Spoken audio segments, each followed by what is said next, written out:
what made you want to write this op-ed? I mean, how bad is the issue?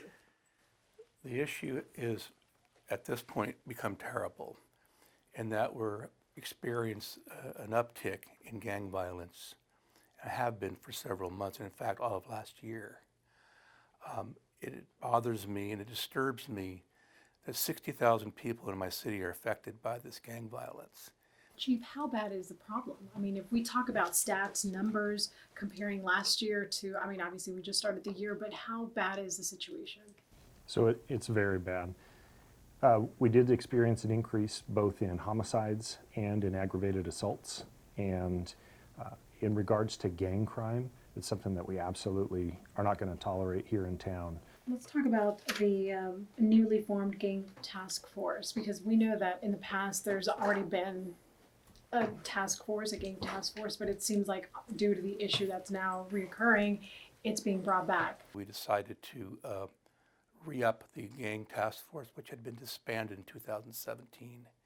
We felt there was an overwhelming need to bring them back and concentrate their efforts on reducing this gang violence.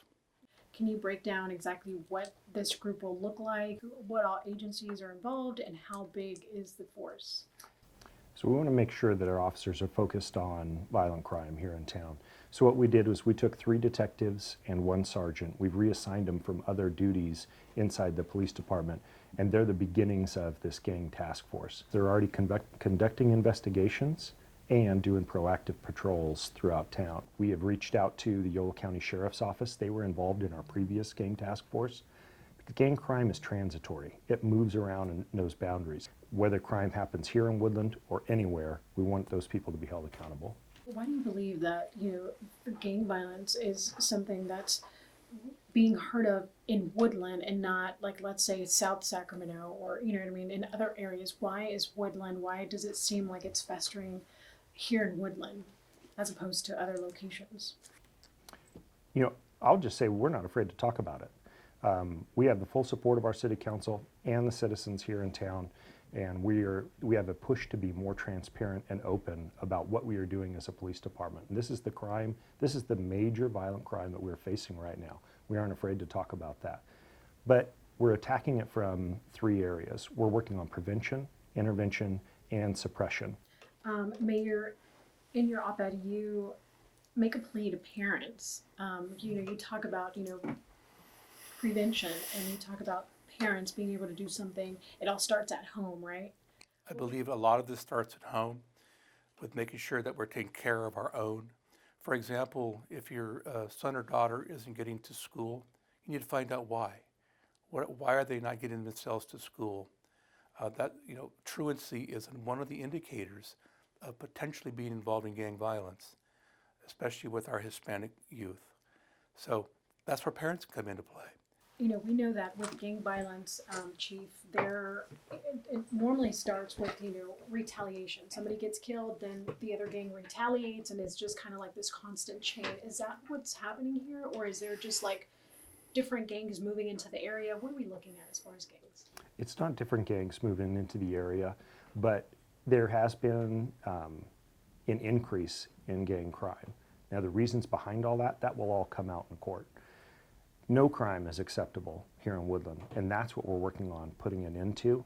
And as we were speaking about in this intervention, there is going to be a portion of the population that won't connect with officers.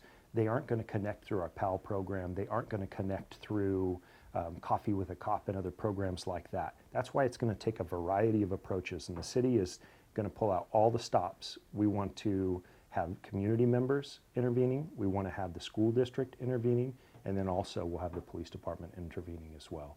Has there been an increase in, those arrests that have been made in regards to like finding weapons and, just? There has. Okay. I was just speaking with a supervisor this morning, and he was letting me know he had one officer that just since October, that one officer has made 4 arrests for illegally possessing firearms. We are very supportive of the officers legally making stops and holding people accountable for breaking the law. What would you say to those folks who maybe are read the op-ed and say, well, normally gang members take out other gang members, like it's, that takes care of itself. What would you say to that? Well, it's not really true.